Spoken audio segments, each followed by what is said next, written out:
বজ্রপাতে নিহত ব্যক্তিদের লাশ কেন চুরি হয়? বজ্রপাতের কারণ সম্পর্কে আল কোরআন ও বিজ্ঞান কি বলে? এই ব্যাপারে পবিত্র কোরআনে কারিমে মহান আল্লাহ রাব্বুল আলামিন ইরশাদ করেন, وَيُسَبِّحُ الرَّعْدُ بِحَمْدِهِ وَالْمَلَائِكَةُ مِنْ خِيفَتِهِ وَيُرْسِلُ الصَّوَاعِقَ فَيُصِيبُ بِهَا مَن يَشَاءُ وَهُمْ يُجَادِلُونَ فِي اللَّهِ وَهُوَ شَدِيدُ الْمِحَالِ। আর বজ্র তার সপ্রশংস তাসবিহ পাঠ করে এবং ফেরেশতারাও তার ভয়ে। আর তিনি গর্জনকারী বজ্র পাঠান, অতঃপর যাকে ইচ্ছা তা দ্বারা আঘাত করেন এবং তারা আল্লাহ সম্বন্ধে ঝগড়া করতে থাকে। আর তিনি শক্তিতে প্রবল, শাস্তিতে কঠোর। সূরা আর-রাদ আয়াত নম্বর 13, আল বায়ান।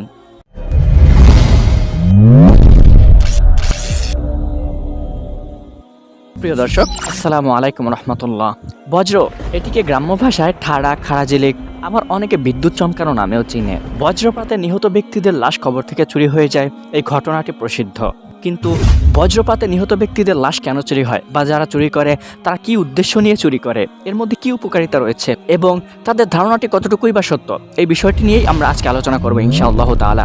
উক্ত বিষয়টি নিয়ে আলোচনা করার পূর্বে চলুন জেনে নিই বজ্রপাত সৃষ্টি হওয়ার কারণ কি। যেই মেঘ থেকে বজ্রবর্ষণ হয় ওই মেঘকে পদার্থবিজ্ঞানের পরিভাষায় কিউমুলোনিম্বাস বলা হয়। কিউমুলোনিম্বাস মেঘের অর্থ হচ্ছে খাড়াভাবে সৃষ্টি হওয়া বিশাল আকৃতির পরিচালনা মেঘ, যা থেকে শুধু বিদ্যুৎ চমকানো নয়, বরঞ্চ বজ্রপাত, ভারী বর্ষণ, শিলাবৃষ্টি, দমকা, ঝড়ো হাওয়া সহ এমনকি টর্নেডো সৃষ্টি হতে পারে। এই কিউমুলোনিম্বাস নামক মেঘটি কিভাবে তৈরি হয় চলুন একটু সহজভাবে বুঝে নেওয়া যাক। বায়ুমণ্ডলে বাতাসের তাপমাত্রা আমাদের ভূগর্ভ থেকে অনেকটাই কম থাকে। বেশি তাপমাত্রায় সূর্যের তাপ ভূপৃষ্ঠে পড়ায় পৃথিবী পৃষ্ঠ উত্তপ্ত হয়ে যায়, আর এই উত্তাপ ছড়িয়ে পড়ে বায়ুতে। উষ্ণ আর্দ্র বায়ুর ঘনত্ব ঠান্ডা বাতাসের চেয়ে বেশি হওয়ায় দ্রুত তা উপরে উঠে যায়। তখন ঠান্ডা ও শুষ্ক বাতাস নিচে পড়ে যায়। উপরে ওঠার সময় বাতাসের জলীয় বাষ্প ধীরে ধীরে আরও ঠান্ডা হওয়ায় তখন তা পরিণত হয় পানির ফোঁটায়। তৈরি হয় বিশাল আকারের মেঘ। এই পানির কণা সমৃদ্ধ বাতাস দ্রুত তাপ ছাড়তে থাকে তার চারপাশে, ফলে মেঘ উপরে উঠতে থাকে।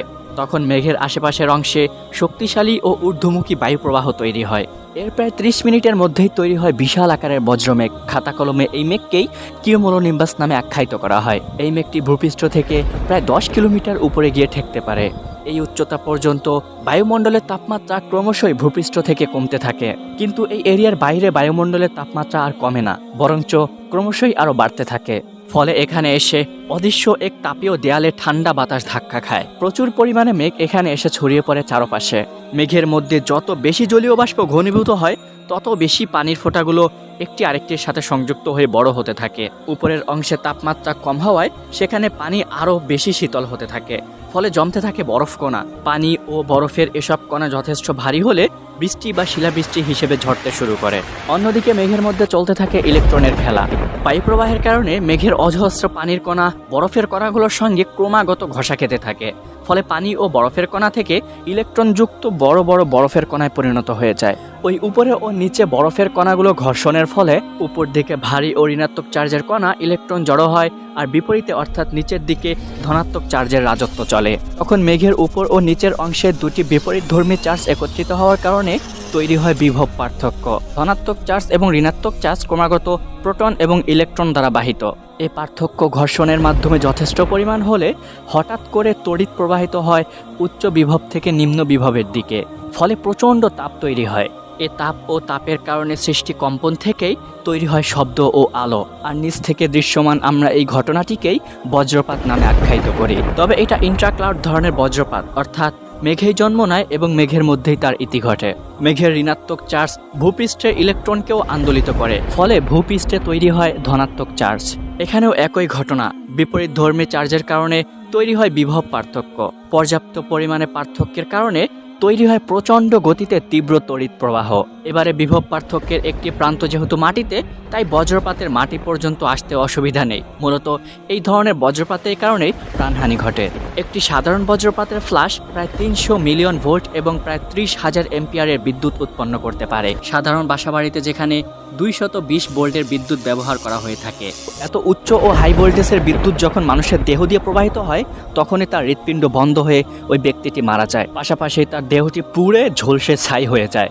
পদার্থবিজ্ঞানীদের তথ্য মতে যদি এই বজ্রটি কোনো মাটির উপরে পড়ে তখন তার আশেপাশে প্রায় 3 কিলোমিটার নিয়ে ওই স্থানটি বৈদ্যুতিক কেন্দ্রে পরিণত হয়ে যেতে পারে।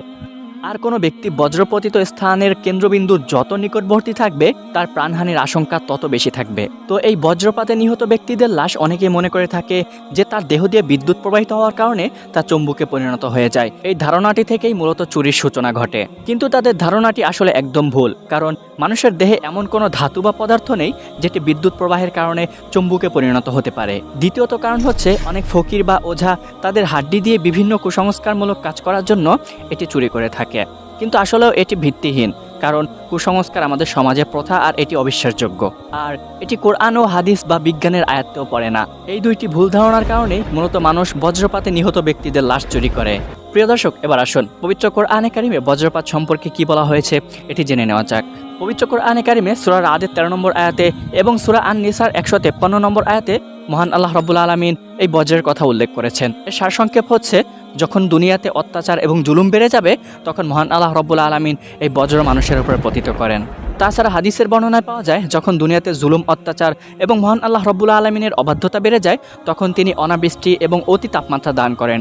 আর এই অতি তাপমাত্রার ফলেই মূলত পদার্থবিজ্ঞানীদের তথ্যে বজ্রপাতের সৃষ্টি হয়। যাই হোক, প্রাকৃতিক সমস্ত আযাব এটি শুধু আমাদের হাতের কামাই। মহান আল্লাহ রাব্বুল আলামিন আমাদের সবাইকে সঠিক বিষয়গুলো জেনে এবং মেনে আমল করার তৌফিক দান করেন এবং আমাদের সবাইকে ক্ষমা করে দেন, আমিন। তো প্রিয় দর্শক দেন, ভিউয়ার্স আর অডিয়েন্স, ভিডিওটি যদি ভালো লেগে থাকে তাহলে অবশ্যই সাবস্ক্রাইব করে বেল আইকনটি ক্লিক করে রাখবেন পরবর্তী ভিডিওর নোটিফিকেশন পাওয়ার জন্য। আর যদি পূর্ব থেকে সাবস্ক্রাইব করা থাকে তাহলে অসংখ্য ধন্যবাদ দেন, জাযাকুমুল্লাহ। আর যদি ভিডিও ক্যাটাগরি সম্পর্কে কোনো পরামর্শ বা মতামত থাকে তাহলে অবশ্যই কমেন্ট করে জানাবেন। আজকের মতো এতটুকুই, নেক্সট টাইম আপনাদের সাথে আবার দেখা হবে। ধন্যবাদ। আসসালামু আলাইকুম রহমতুল্লাহ।